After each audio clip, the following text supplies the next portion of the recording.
Vaccine নিয়ে আমি একটু আলোচনা করব। আমরা দেখি প্রত্যেক বছর এই যে এখন আমাদের গবাদি পশুতে বিশেষ করে বাছুরগুলাতে যে রোগটা বেশি দেখা যাচ্ছে সেটা কি রোগ? Lumpy skin disease. দেখবেন যে পক্সের মতো ছোট ছোট গুটি দেখা দেয়, দেখা দিচ্ছে কিনা বলেন? হ্যাঁ। আরেকটা রোগ হয় খুব মারাত্মক, সেটা হচ্ছে খুরা রোগ। খুরা রোগ এক এক এলাকায় এক এক নামে ডাকে এটাকে, খুরা রোগ। খুরা রোগ বলে, বাইতে যায় বলে, বাইতে যায় বলে, ঠিক আছে।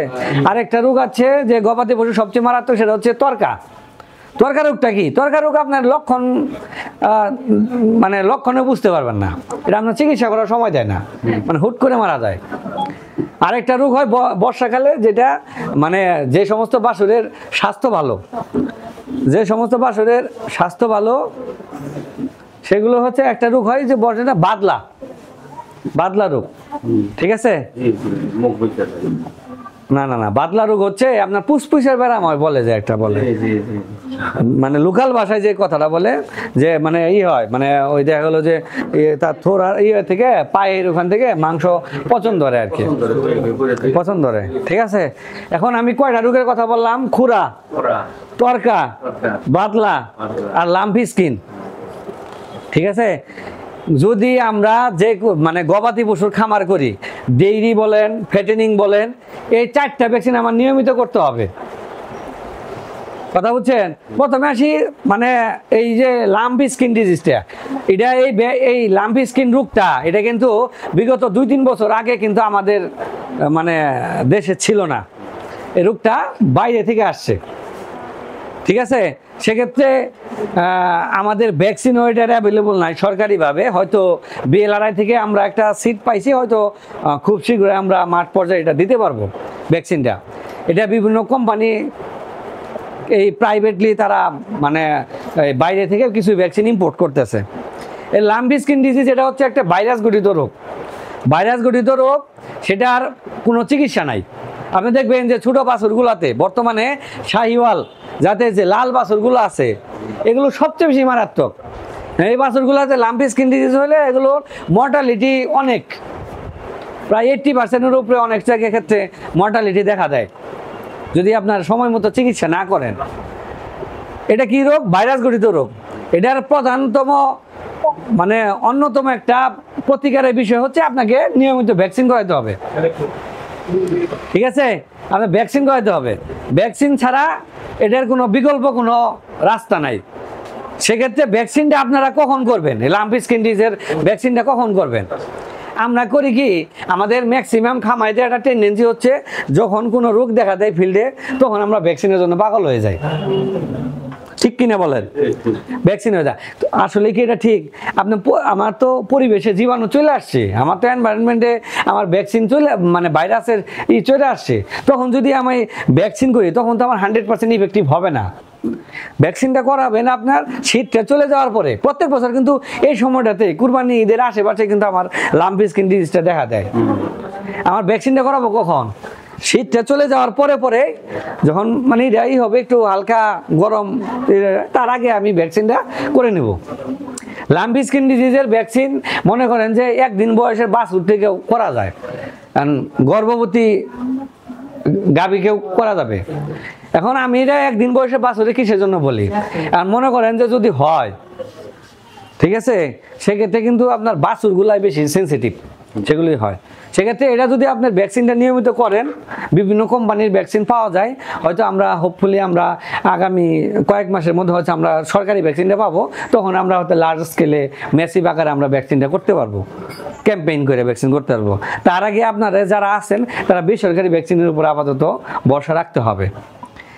কি করবেন? এই ভ্যাকসিনটার মেয়াদ কতদিন থাকে? যদি আমি একবার ভ্যাকসিন করি লাম্পি স্কিন, সেটা কিন্তু আপনার 1 বছর পর্যন্ত এটার রোগ প্রতিরোধ ক্ষমতাটা থাকবে।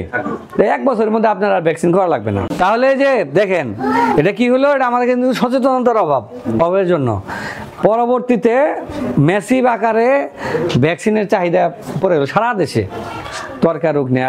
কারণ অনেক সময় দেখা গেলো তরকা রোগ সিভিয়ার আকারে হলে দেখা গেলো চামড়ায় যেগুলো হয় এগুলো হয়তো বা মানে ভালো হয়, কিন্তু এটা আপনার আমাদের যে পাকস্থলী আছে, পাকস্থলীতে অনেক সময় ইনফেকশন করে।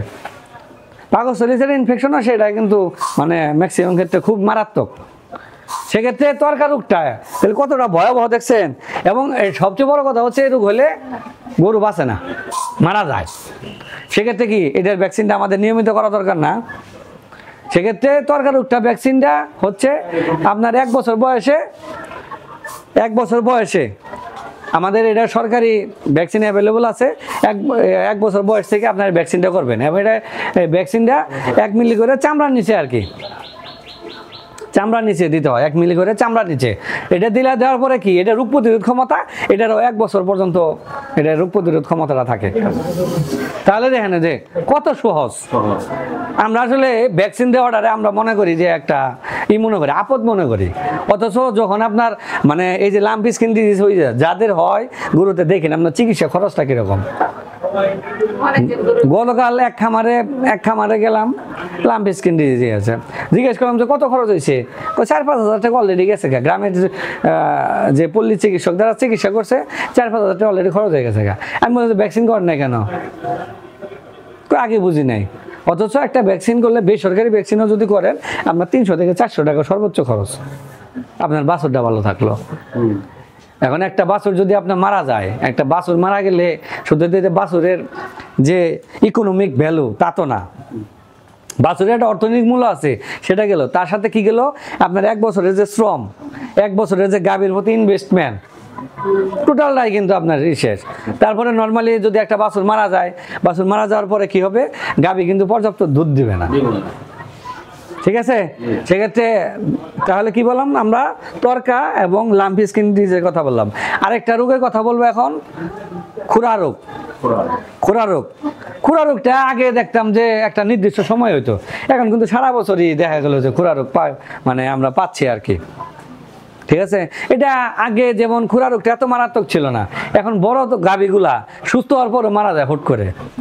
পরে আমরা কিছু পোস্টমর্টম করে দেখি যে এটা ভিতরে লাংস মানে টোটালি ইনফেক্টেড হয়ে যায়, মানে টোটাল হয়ে যায়। এবং বাছুরে হইলে তো এটা বাঁচানো হয়ে যায় না। এবং যে সমস্ত গাভীর হয় মানে দুধের বাছুর আছে, এই সমস্ত গাভীর হইলে যা মানে দুধ যে সমস্ত বাচ্চা খায় দেখা গেল যে বাছুরগুলা খুব দ্রুত মারা যায়। এটা কারণ হচ্ছে যে এটার হার্টটা নষ্ট করে দেয়, আপনার হার্টে ইনফেকশন করে এই খুরা রোগটা, ঠিক আছে, বাছুরের ক্ষেত্রে। সেক্ষেত্রে আমরা প্রতি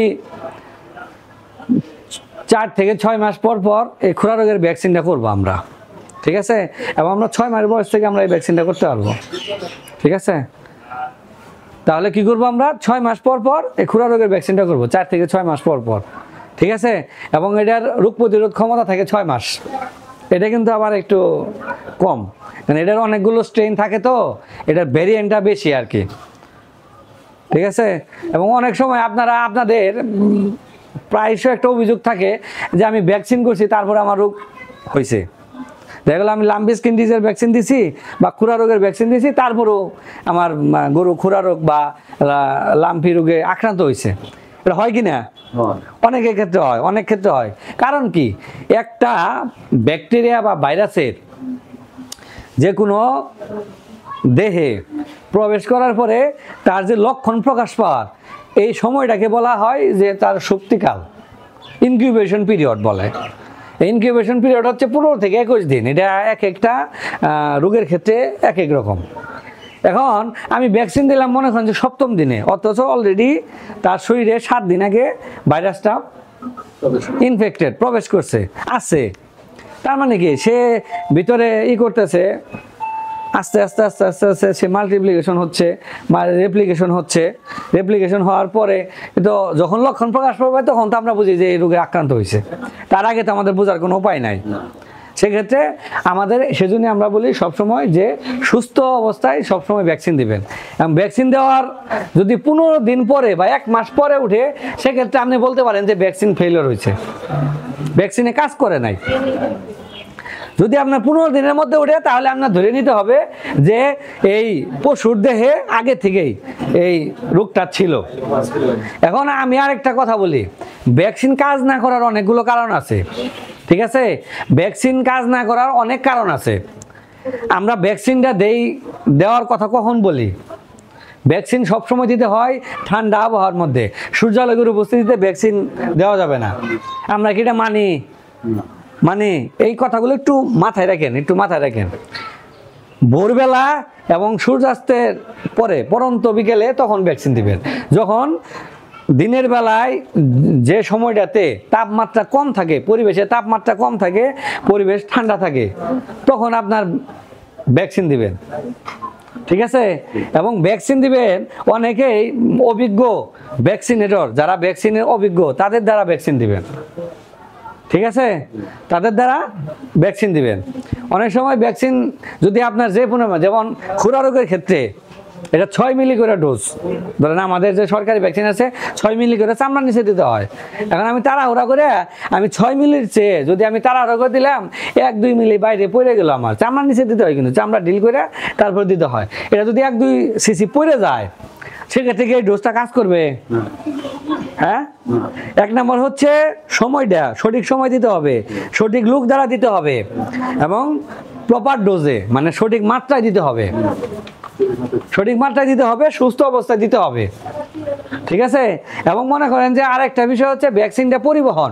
মনে করেন যে আপনি কালিয়াতি থেকে বা আমাদের অফিস থেকে ভ্যাকসিন নিলেন, আমাদের প্রাণী সম্পদ অফিসে ভ্যাকসিন নিলেন, ভ্যাকসিন নেওয়ার পরে আমরা কিন্তু বলি যে আপনি ফ্লাক্স নিয়ে আসছেন কিনা বা বরফ দিয়ে নিতেছেন কিনা। আপনি পলিথিনের মধ্যে ভ্যাকসিন নিয়ে পকেটের মধ্যে করে নিয়ে যদি আপনি 2 ঘন্টা পরে যান, এই বাইরে তাপমাত্রা মনে করেন যে 37-38 ডিগ্রি সেলসিয়াস, তো ভ্যাকসিন কাজ করবো? হ্যাঁ, কাজ করবে কিনা? করবে? এই যে বিষয়টা, আমার অবশ্যই ভ্যাকসিন আমার নেওয়ার সময় আমার কুল চেইন মেনটেন করতে হবে। কুল চেইনটা কি? এই যে আমি কুল চেইন মেনটেন করার জন্য কি, আপনি যদি এটা বাটিতে নিয়ে আসেন, তো এই দেখা গেলো একটু বরফ দিয়ে নিয়ে আসলেন, বা আমরা এখান থেকে বরফ দিয়ে দেই, দেখা গেলো 1 ঘন্টা পর্যন্ত যাতে ওইটা তাপমাত্রাটা 4 থেকে 6 ডিগ্রি 8 ডিগ্রির মধ্যে থাকে আর কি। ঠিক আছে? এটা যদি না হয় সেক্ষেত্রে কিন্তু আপনার ভ্যাকসিন কাজ করবে না। অনেক সময় খালি আপনারা দোষারোপ করবেন যে ভ্যাকসিন কাজ করতেছে না, কাজ করতেছে না। ঠিক আছে? এখন আপনাদের প্রতি আমার একটা উদাত্ত আহ্বান, আমি যে 3টা মেইন রোগের কথা বললাম, এই রোগের আপনারা অবশ্যই গরু বাছুরের ক্ষেত্রে এই ভ্যাকসিনটা আপনারা করাবেন। এটা আপনারা লাভবান হবেন আমি আশা করি। ঠিক আছে? সকলকে ধন্যবাদ।